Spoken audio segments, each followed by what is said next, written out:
구천인이 막 노유각의 목을 부러뜨리려 소나기에 힘을 주는 순간 강력한 반탄력이 흘러나오며 구천인의 손을 밀어냈다. 깜짝 놀란 구천인은 황급히 노유각의 가슴에 일장을 날렸다. 그런데 이번에도 노유각의 가슴에서 강력한 반탄력이 생성되며 구천인의 일장을 밀어냈다. 그와 동시에 노유각의 오른쪽 무릎이 구천인의 아랫배를 향해 날아왔다. 위험을 감지한 구천인은 얼른 노유각의 목을 잡고 있던 손을 놓고 뒤로 물러났다. 그 순간 탈진한 노유각이 두 무릎을 땅에 꿇으며 털썩 주저앉았다. 그리고 그 뒤에 체구가 크고 어깨가 넓은 한 사람이 서 있었는데 바로 곽정이었다. 곽정을 보자 구천인은 좀 전에 자기를 밀어낸 반탄력이 곽정의 경물 정근임을 알아차렸다. 구천인은 어린 나이에 사물을 통해 힘을 전달하는 경물 정근의 무공을 익힌 곽정에게 놀라 섣불리 움직이지 못했다. 그러나 깊은 사정을 알지 못하는 거지들은 곽정이 노유각을 공격한 줄 알고 분노해서 소리를 지르며 달려들었다. 곽정은 조금 전까지만 해도 손과 발이 묶여 있었다. 그는 줄곧 하늘의 북두칠성을 바라보며 전진칠자가 일전에 우가촌에서 사용한 천강북두진법을 떠올리며 구음진경의 경문과 계속 대조해 보았다. 그러자 풀리지 않던 많은 의혹이 자연스레 머릿속에서 풀리기 시작했다. 그 중에는 수군축골법이라는 것이 있었다. 수군축골법은 전신의 근육과 뼈를 축소할 수 있는 무공으로 포박당하거나 좁은 곳을 탈출할 때 사용하는 기술이었다. 곽정의 몸은 머리보다 10배는 더 빠르게 잘 돌아갔다. 곽정이 구음진경에 적힌 경문대로 길을 운영해보니 자신도 모르게 밧줄에서 벗어날 수 있었다. 밧줄이 풀린 곽정은 노유각의 위기를 보고 한달음에 그의 등 뒤로 달려가 이번에 천강북두진법을 통해 깨달은 경물 정근의 무공을 사용해 자기 힘을 노유각에게 전달한 것이다. 곽정은 거지들이 일제히 달려들자 하나씩 잡아서 거지들에게 던졌다. 그러자 날아간 거지와 부딪힌 거지들이 충격을 받고 뒤로 넘어졌다. 곽정은 앞으로 달려가며 앞에 있는 거지를 때려 뒤에 있는 거지들까지 함께 날려버렸다. 곽정은 자기가 터득한 수법이 통한다는 사실에 속으로 기뻐하며 마구 날뛰었다. 그러나 곽정은 홍칠공의 얼굴을 봐서 거지들이 크게 다치지 않을 정도로만 내공을 사용했다. 그러다 문득 황용 쪽으로 달려가는 거지 2명이 눈에 들어왔다. 거리가 멀어 제때 황용을 구할 수 없다고 판단한 곽정은 급한 마음에 허리를 굽혀 신고 있던 신발 2짝을 벗어 힘껏 던졌다. 그러자 천으로 만들어 가볍고 부드러운 신발이 마치 화살처럼 파공음을 내며 두 거지에게 쏜살같이 날아갔다. 그 결과 두 거지는 신발을 맞고 그대로 쓰러져 기절하고 말았다. 그러는 사이 황용 곁으로 달려온 곽정은 한 손으로 황용의 밧줄을 풀면서 다른 손으로는 거지들의 공격을 받아내며 격퇴했다. 바로 주백통에게서 배운 쌍수호박이었다. 삽시간에 곽정과 황용 주위에 수백 명의 거지가 몰려들어 겹겹이 에워쌌다. 그리 되니 뒤에 있는 거지들은 공격은커녕 곽정의 모습조차 볼 수 없을 정도였다. 곽정은 한 손만으로 방어하며 공격도 살수는 쓰지 않은 채 황용의 손발에 묶인 밧줄을 푸는 데만 여념이 없었다. 밧줄을 모두 푼 곽정이 다친 데 없냐고 묻자 황용이 웃으며 말했다. 네, 걱정하지 말고 싸우세요. 하지만 내 제자들을 정말로 다치게 하면 안 돼요. 그 말에 곽정이 알겠다며 미소로 답했다. 그때 간장로가 거지들에게 소리쳤다. 8대 제자들이 저 두 연놈을 상대할 것이니 형제들은 비키시오. 그 말에 거지들이 일제히 길을 터주었다. 그러자 8명의 거지가 곽정과 황용 주위에 진을 쳤다. 이 8거지는 모두 개방의 8대 제자로 서열로 따지면 4대 장로 다음 가는 인물들이었다. 그들 중에는 양강을 데리고 온 뚱보와 말라깽이 거지도 있었다. 8대 제자는 원래 9명이었으나 여생이 자결하는 바람에 8명이 되었다. 곽정은 그들이 하나같이 고수라는 사실을 알고 자리에서 일어나 황용을 묶고 있던 밧줄을 잡았다. 곽정이 가장 먼저 표적으로 삼은 것은 우가촌에서 양강을 이곳까지 데리고 온 뚱보와 말라깽이였다. 곽정은 밧줄을 휘둘러 뚱보와 말라깽이를 제외한 나머지 6명의 8대 제자를 밀어냈다. 그러자 뚱보와 말라깽이는 자기들 앞에 공간이 빈 것을 보고 좋은 기회다 싶어 즉시 공격해 들어갔다. 그걸 보고 팽장로가 공격하지 말라고 큰 소리로 외쳤지만 이미 때는 늦었다. 곽정은 두 사람이 거리를 좁히는 걸 보자 즉시 밧줄을 던져버리고 앞으로 달려나가면서 양손에 길을 모아 각자에게 일장씩 날렸다. 그러자 두 사람은 강력한 힘에 밀려 허공으로 붕 떠서 검은 옷 입은 철장방 무리를 향해 날아갔다. 그들은 검은 옷 입은 두 명의 사내와 각각 부딪혔다. 그런데 놀랍게도 뚱보와 말라깽이는 별다른 부상 없이 일어서는 데 반해 철장방의 두 사내는 뼈가 부러져 일어나지 못했다. 그 모습을 보고 한쪽에서 팔짱을 낀 채 구경하던 구천인의 얼굴에 당혹감이 어렸다. 그때 또다시 허공을 가르며 두 명의 개방 제자가 곽정의 장력에 밀려 날아가는데 이번에도 역시 철장방 제자들만 부상을 입었다. 이에 분노한 구천인이 막 곽정에게 달려들려는 순간 거지 한 명이 자신을 향해 빠르게 날아왔다. 구천인은 쌍장의 길을 모으고 날아오는 거지의 등을 향해 일격을 날렸다. 바로 그가 평생 갈고 닦은 철장 신공이었다. 만약 구천인의 이 일격이 곽정보다 세다면 날아오는 공격을 무력화할 수 있을 뿐 아니라 남은 힘으로 그 거지에게 중상을 입힐 수 있을 터였다. 그러나 곽정보다 약하면 구천인 자신이 부상을 입든지 아니면 뒤로 고꾸라지거나 후퇴하게 될 것이다. 개방 4대 장로와 황용은 이번 대결로 두 사람의 무공의 우열이 가려질 것임을 직감했다. 구천인의 쌍장이 거지의 등을 강타하자 그 거지는 날아왔던 방향으로 몇 장 날아가다가 가볍게 땅으로 떨어졌다. 그러곤 잠시 멍하게 있다가 급히 몸을 돌려 다시 곽정 쪽으로 뛰어갔다. 조금도 부상을 입지 않은 아주 멀쩡한 모습이었다. 이를 통해 개방의 네 장로는 곽정과 구천인의 무공이 막상막하라는 것을 확인했다. 비록 곽정이 조금 떨어지기는 하지만 크게 밀리는 차이는 아니었다. 이를 지켜보던 황용은 더욱 놀랍고 의아했다. 그녀가 알기에 구천인은 단순한 사기꾼일 뿐인데 어떻게 곽정보다 더 강한 내공을 가지고 있는 것인지 도무지 알 수가 없었다. 놀라기는 구천인 역시 마찬가지였다.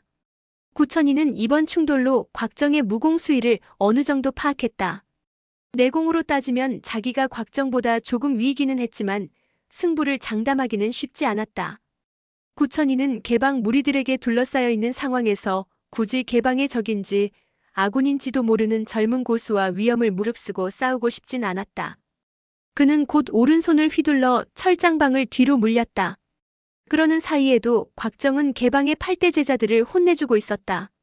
개방 8대 제자들의 무공은 윤지평이나 양강 등과 비슷한 수준이었다.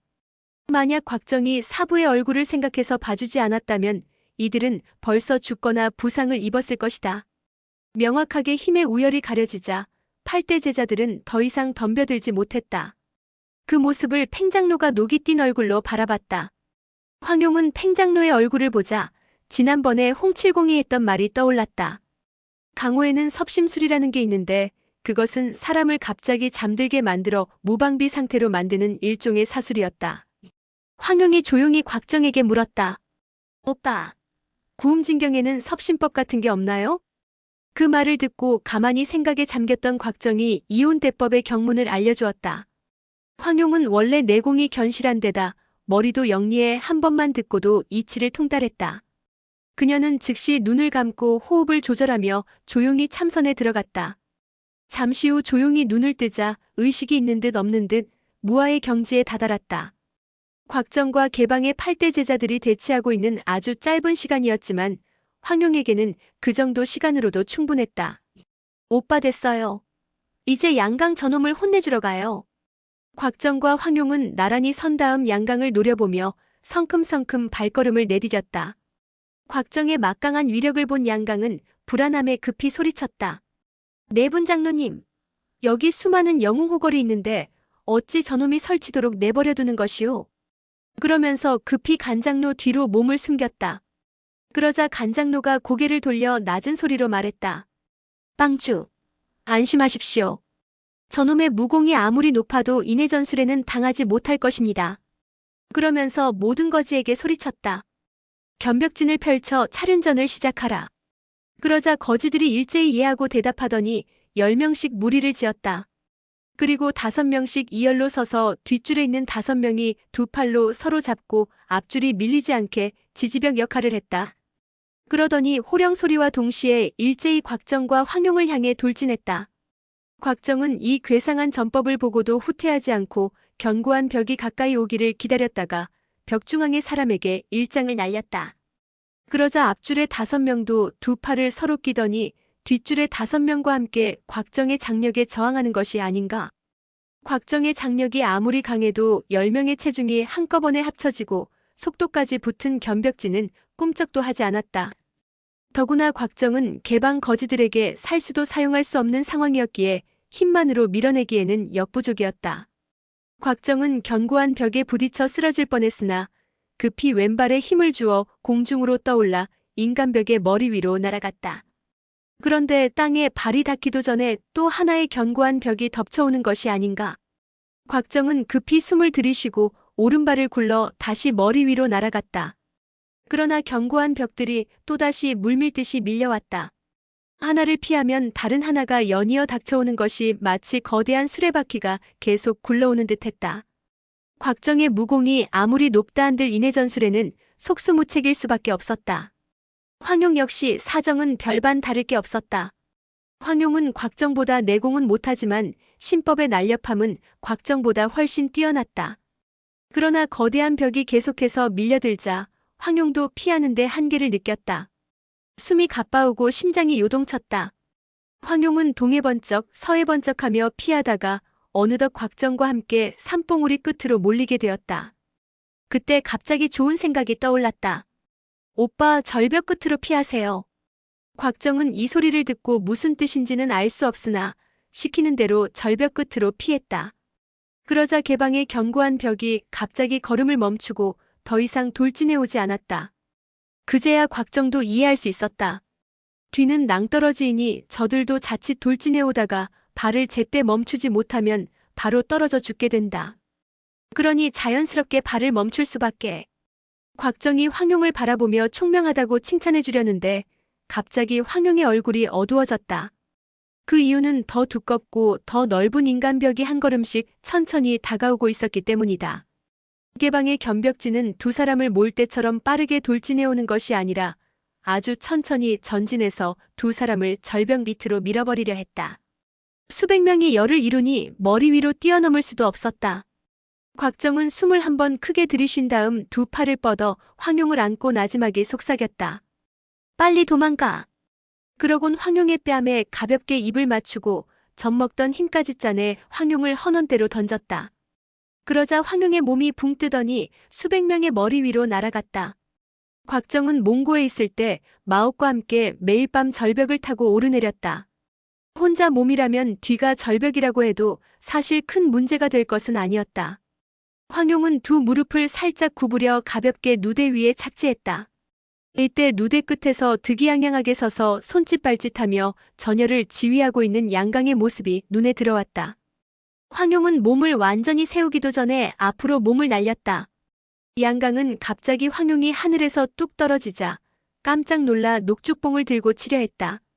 그러나 황용은 오른손 식지와 중지로 양강의 두 눈을 찌르고 동시에 왼발을 들어 올려 죽봉을 찼다. 양강은 순간 눈앞이 캄캄해지면서 극심한 고통을 느꼈다. 양강은 눈을 보호하기 위해 얼른 죽봉을 놓고 누대에서 뛰어내렸다. 황용은 두 손으로 죽봉을 높이 들고 카랑카랑한 목소리로 외쳤다. 깨방의 형제 여러분, 홍방주는 아직 죽지 않았습니다. 모두 저 간사한 놈이 꾸며낸 이야기입니다. 너무나 갑작스러운 황용의 말에 개방 무리들은 어안이 벙벙했다. 모두가 멈춰서 누대로 고개를 돌려 바라보자 황용이 말했다. 형제 여러분, 이리로 와서 홍방주의 소식을 들으세요. 양강은 눈이 너무 아팠으나 황용의 말을 듣고 누대 아래에서 고함을 쳤다. 내가 개방의 방주다. 모두들 내 명령을 똑똑히 들어라. 어서 저놈을 절벽 아래로 밀어내고 헛소리를 짓거리는 저 계집도 잡아 죽여라. 그러자 황용이 다급히 소리쳤다. 형제 여러분, 똑똑히 보세요. 방주의 타구봉이 내 손에 있습니다. 내가 개방의 진짜 방주입니다. 거지들은 일순간 멍해져 우왕좌왕하며 걸음을 멈추었다. 황용의 말이 이어졌다. 우리 개방은 천하를 종횡무진하며 명성을 떨쳤는데 오늘 무례배들에게 치욕을 당했습니다. 여생과 여조웅 두 형제가 어쩔 수 없이 죽음을 선택했고 노장로도 중상을 입었습니다. 이런 일들이 대체 왜 벌어진 것입니까? 그 말에 거지들은 술렁거리기 시작했고 반수 정도가 고개를 돌리고 황룡의 말을 경청했다. 바로 양강 저 간악한 놈이 철장방과 짜고 홍방주가 죽었다는 거짓말을 했기 때문입니다. 여러분은 저 양강이 누군지 아십니까? 그러자 여기저기서 목소리가 들려왔다. 누군가는 어서 양강의 정체를 밝히라고 소리쳤고 누군가는 황룡의 말을 듣지 말라고 소리쳤다. 저 사람의 성은 양씨가 아니라 완안씨입니다. 바로 금나라 조왕 완안홍렬의 아들이지요. 그는 우리 대송을 멸망시키기 위해 온 것입니다. 이 말에 거지들은 모두 놀라 믿으려 하지 않았다.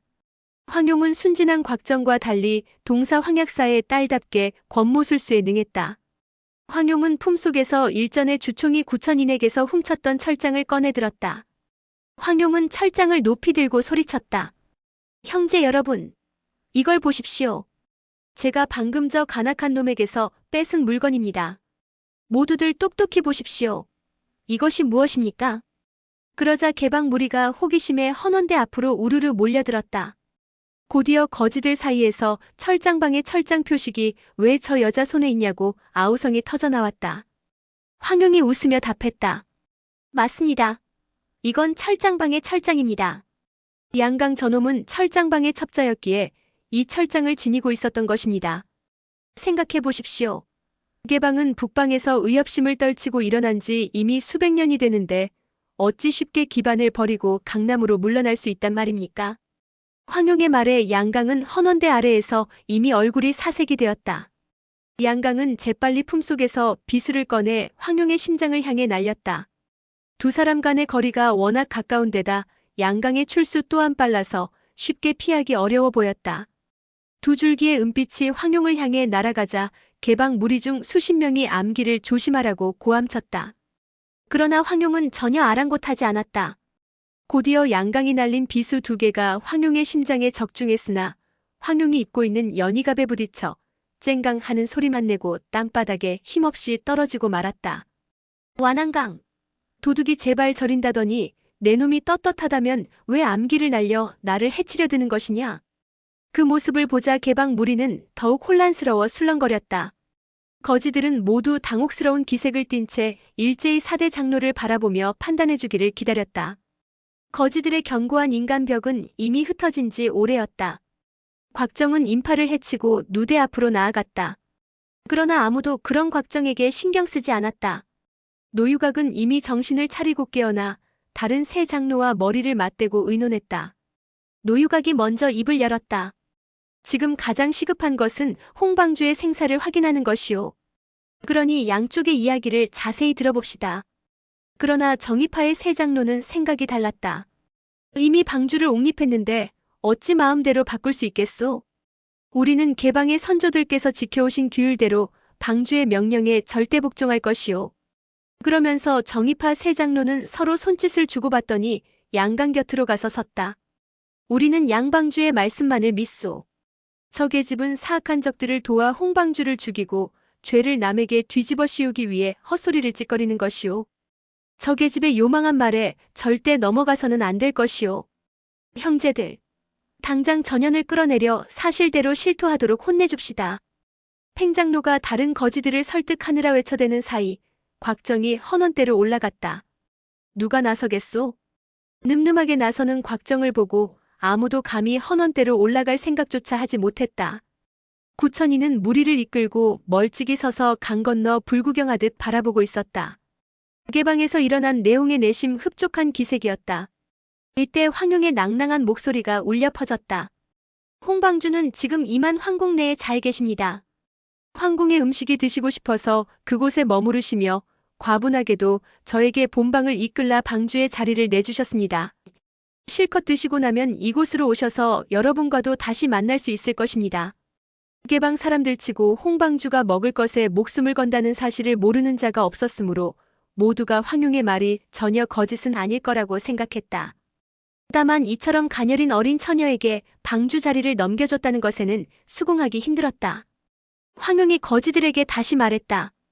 저 금나라의 간악한 놈이 철장방을 끌어들여 몰래 저를 해하려 하고 방주의 타구봉을 훔쳐 형제 여러분을 속이고 있습니다. 어찌 이런 사실을 알아보지 못하고 함부로 믿으려 하십니까? 본방의 네 분 장로께서는 견문이 넓고 사리분별이 분명하실 터인데 어찌 저런 애송이의 얕은 관계조차 꿰뚫어보지 못하십니까? 거지들은 황용에게 오히려 질책을 당하자 네 장로를 바라보며 의심의 눈길을 보냈다. 상황이 이쯤 되자 양강도 가만히 있을 수는 없었다. 홍방주께서 아직 살아계시다고 했는데 그렇다면 어찌 방주께서 너에게 자리를 넘기셨느냐? 방주께서 너에게 자리를 넘기면서 뭔가 증명할 것이라도 주셨느냐? 그러자 황용이 죽봉을 한번 휘두르며 외쳤다. 이것은 방주의 타구봉입니다. 더 무엇이 필요하겠습니까? 그 말에 양강이 억지 웃음을 터뜨렸다. 그것은 분명 나의 법장이다. 아까 내 손에서 빼앗아가는 것을 모두들 보지 않았느냐? 그러자 황용이 콧방귀를 뀌었다. 홍방주께서 너에게 타구봉을 주셨다면 분명 타구봉법도 가르쳐 주셨을 터인데 어찌 내게 이 타구봉을 빼앗긴 것이냐? 양강은 황용이 말끝마다 타구봉 하자 실수한 것이라 생각하고 말꼬리를 붙잡고 늘어졌다. 이것은 본방 방주의 법장이거늘 어찌 함부로 타구봉이라 하며 귀한 보물을 모독한단 말이냐? 양강은 짐짓 호통을 치고는 거지들의 환심을 살 수 있을 것이라 생각했다. 그는 이렇게 중요한 법장인 죽봉이 실제로 타구봉이란 속된 이름으로 불린다는 것은 꿈에도 상상하지 못했다. 이곳까지 오는 길에도 뚱보와 말라깽이가 이 죽봉을 정중히 대하는 것을 보았지만 그들이 죽봉을 타구봉이라 부르는 것은 듣지 못했던 것이다. 이로써 양강은 이 죽봉의 이름조차 모른다는 것을 스스로 인정한 셈이 되고 말았다. 거지들은 두 눈을 부릅뜨고 노기등등한 얼굴로 양강을 노려보았다. 양강은 자기가 뭔가 실수했다는 것은 눈치챘지만 무엇을 잘못한 것인지는 도무지 알 수가 없었다. 양강이 당황하는 기색을 보이자 황용이 피식 웃었다. 보물이라니 가지고 싶다면 가져가 보시지. 황용은 정말 가져가라는 듯 죽봉을 앞으로 내밀고 양강을 바라보았다. 양강은 얼른 가지러 가고 싶었으나 곽정이 어찌 나올지 몰라 두려웠다. 그때 팽장로가 나지막이 속삭였다. 방주 우리가 지켜드릴 테니 일단 가져오시지요. 팽장로가 말을 마치고 몸을 날려 헌원대로 올라서자 양강과 간장로, 양장로도 뒤이어 올라갔다. 그 모습을 보고 노유강 역시 뛰어 올라가 두 손을 허리에 댄 채 황용 옆에 버티고 섰다. 그러나 황용은 선심 쓰듯 흔쾌히 죽봉을 양강에게 넘겨주었다. 양강은 그녀가 무슨 속셈이라도 있는 것이 아닐까 싶어 잠시 주춤하다가 왼손으로 방어를 하며 죽봉을 받아들었다. 황용은 죽봉에서 손을 떼면서 웃는 얼굴로 잘 잡았냐고 물었다. 그 말에 양강은 죽봉을 꼭 붙잡으며 황용을 흘겨보았다. 순간 황용은 왼손 수도로 양강의 손목을 내리치며 왼발을 굴러 솟구치더니 오른손을 뻗어눈 깜짝할 새에 죽봉을 도로 빼앗았다. 정의파 세 장로는 깜짝 놀라 양강을 도우려 했으나 죽봉은 이미 황용의 손에 들어간 뒤였다. 장로들은 무공고수 셋이서 애워싸우기를 하고도 죽봉을 지켜내지 못하고 빼앗겼으니 스스로 놀라면서도 창피의 쥐구멍이라도 찾고 싶은 심정이었다. 황용은 웃으며 다시 죽봉을 양강에게 던졌다. 잘 가지고 있겠거든 가져가라. 그러자 죽봉을 받은 양강은 오른손에 기를 모으며 꽉 움켜쥐었다. 내 오른손을 잘라내지 않는 한 절대 빼앗을 수 없을 것이다. 그 말에 황용이 웃으며 말했다. 홍방주께서 죽봉을 주시면서 남에게 빼앗기지 않도록 잘 가지고 다녀야 한다는 말씀을 하셨을 텐데. 그 말과 동시에 황용은 몸을 날려 간장로와 양장로 두 사람 사이를 비집고 들어가 양강의 정면으로 다가섰다. 간장로가 왼팔을 뻗어 황용을 붙잡으려 했으나 황용은 홍칠공이 전수해준 소유유 권법으로 날렵하게 간장로의 공격을 피했다. 그러고는 발로 죽봉의 머리를 차며 공중에서 몸을 눕혀 방향을 틀었다. 그러자 죽봉이 바람을 가르며 간장로와 양장로 두 사람 코앞으로 바람을 가르며 휩쓸고 지나갔다. 간장로와 양장로는 황급히 뛰어올라 몸을 피했다. 황용은 깔깔대며 웃었다. 이 초식의 이름은 송구스럽게도 봉타쌍견이라고 한답니다. 황용은 어느새 하얀 옷자락을 펄럭이며 헌원대 동쪽 끄트머리에 서 있었다. 옥빛 죽봉이 그녀의 손에서 달빛을 받아 은은히 빛났다. 이번에 죽봉을 빼앗은 몸놀림은 앞서보다 더 날래고 눈부셔 아무도 그 움직임을 정확히 본 사람이 없었다. 오늘의 영상은 여기까지입니다.